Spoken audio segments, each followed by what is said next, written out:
Hey, what's going on, guys? It's Cheyenne here, and I am making this video to number one, practice my speaking, and number two, I really want to cement a perspective shift into my psyche, and it really helps me to speak it out loud in some kind of a sick self-therapy a kind of a way.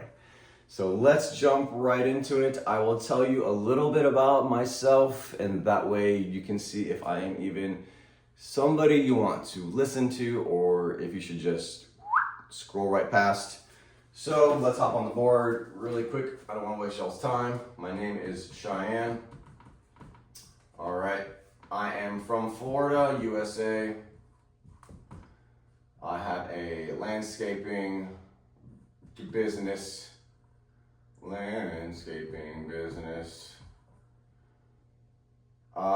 have a family, which is a pretty cool thing to me.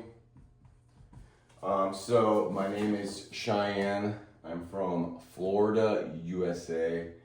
I've had a landscaping business for about 9.5 years now. I really enjoy gardening. So this is a cool thing for me. I have a family, which to me is a really big deal. That's a huge milestone for me. And the last thing, which is probably the most important for our conversation today, is I have stuttered all my life.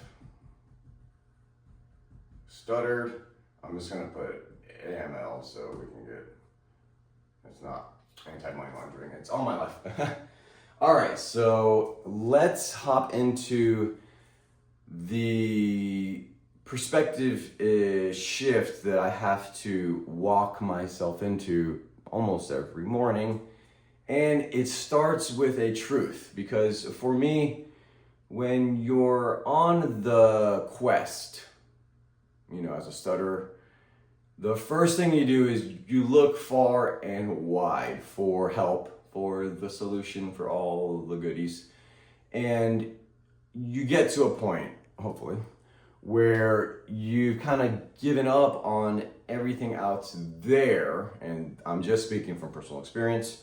So you go within and kind of knock on the door and say, hey, is anybody in there? Like, is there somebody I can speak to on the inside of that thing? Like, hello? And so I did a little bit of that, and I really wanted something I could stand on, some truth. Because when I hear all this stuff and I hear the peoples and this and that and the other, I don't know if it's true. I don't know if it's true. But the things that I personally experience, and I write them in my notebook, and I have professional evidence of it, I know for me it's true. So from my personal experience, I know there is nothing wrong with my voice producing instrument or the chords that vibrate here in my throat when I produce speech. How do I know this? Because for me, speaking from personal experience, when I speak to the wall, or I speak to my pet, or I speak to myself, because I talk to myself a lot throughout the day, I'm not worried about speaking. I'm not in a panic state of mind.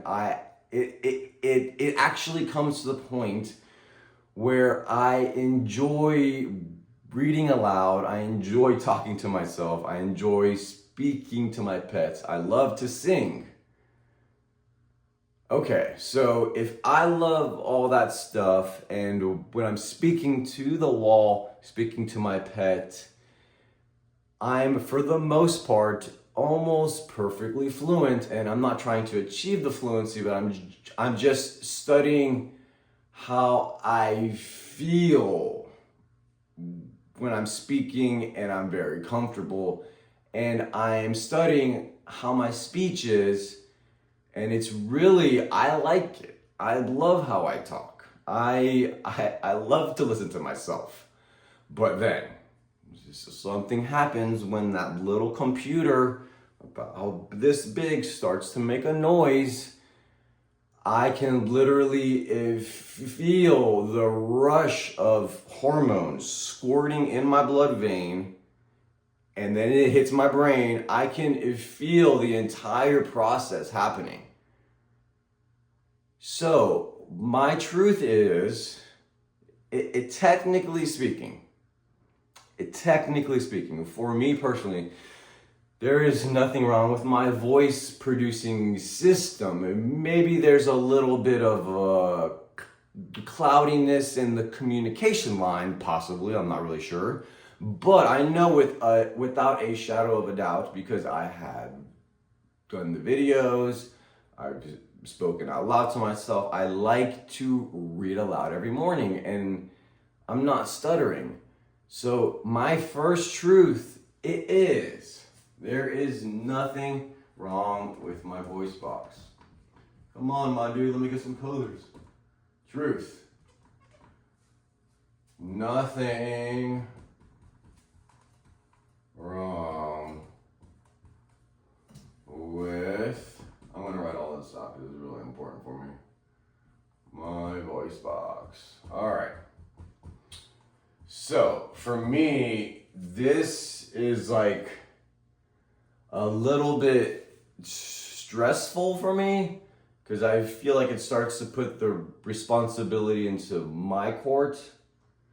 But then also at the same token, it's really empowering to me because it's like, if there is truly, and I believe it, there is nothing wrong with my voice box, the next logical question for me to ask would be, what is the change that happens from speaking to the wall to speaking on the phone or speaking on a stage?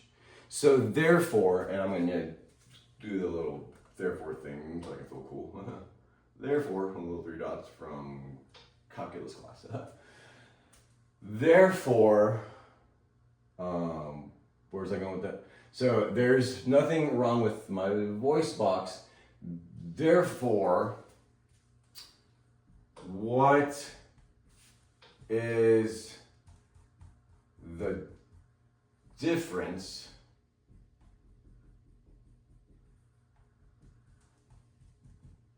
between the environments? So the first environment would be speaking to the wall. The next environment would be speaking on a stage, or for everybody, that is a little bit different. For me, currently, it's more speaking in front of a crowd or speaking, or more of an important call on the phone I still need some more practice with, but that's cool.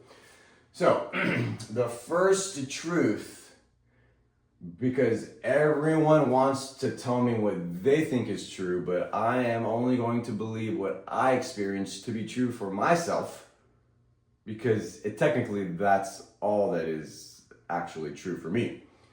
The first truth is, there is nothing wrong with my voice box, because as you can see, I stuttered in this video, but there's nothing wrong with my voice box. And how did I find this out the first time? I was not speaking in front of the camera the first time.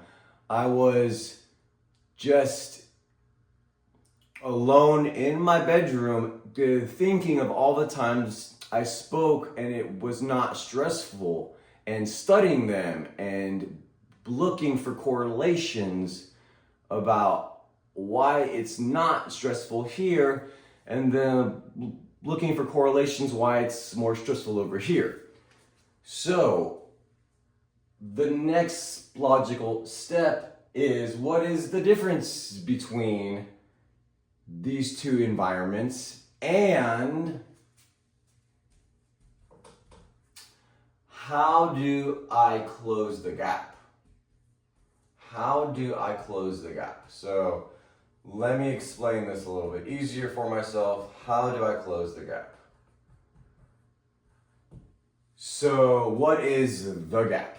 Okay, so the gap is I am talking to the wall and I speak fluently. I have to make an important phone call and I stutter really bad. That is the gap. Because technically there is nothing wrong with my voice box. There is something wrong with how I am perceiving the situation, because technically speaking, when I'm holding the computer to my head and speaking with my voice box, or I put the computer here and I talk to the wall, technically I'm doing the exact same thing. But to my mind, I'm doing two totally different things because my mind is being tricked. But the reality of the situation, the truth is, when I'm talking to the wall and when I'm holding up the phone to my head and talking, there really is no difference in talking. The situation is very different, but what I am doing is exactly the same. So why am I getting two different responses while I'm performing the same tasks but in two different environments? And this is the question that I have to ask myself every morning. So, logically speaking, where do we go next? How do I close the gap? Now, from a personal experience, I have learned how I can slowly close the gap.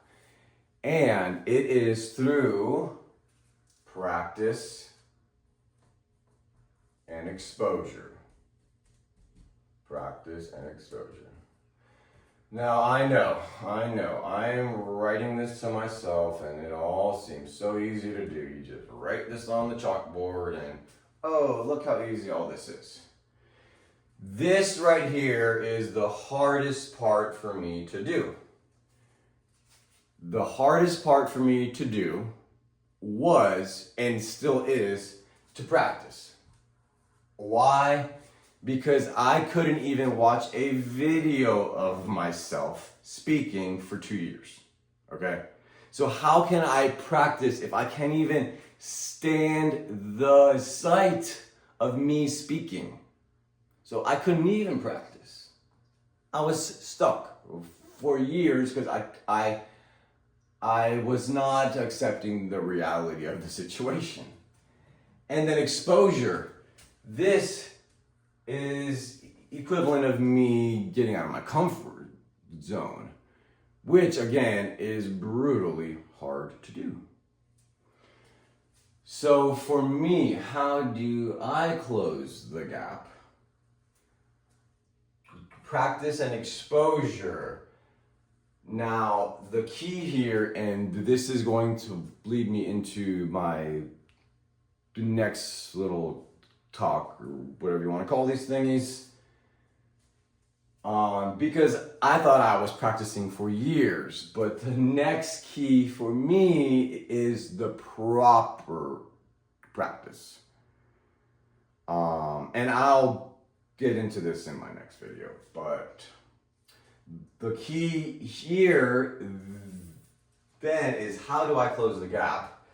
Well, with practice and exposure, and that leads us to the next question. Therefore, how do I practice? How do I practice? I will shed a little light on this for you guys in the next video, but how do I practice? It also includes, how do I feel when I am practicing? How do I perceive my practicing? How do I feel about myself? If I were to put a statue of my self on top of a table, Or let's explain it in an easier way. Let's say I took a video of myself speaking and I played it back to myself. How would I feel on the inside? All this falls into the camp of how do I practice? All right, guys, that is my personal lesson on how I am choosing to perceive my speaking. I hope you guys have a fantastic day, and I appreciate you guys. Peace.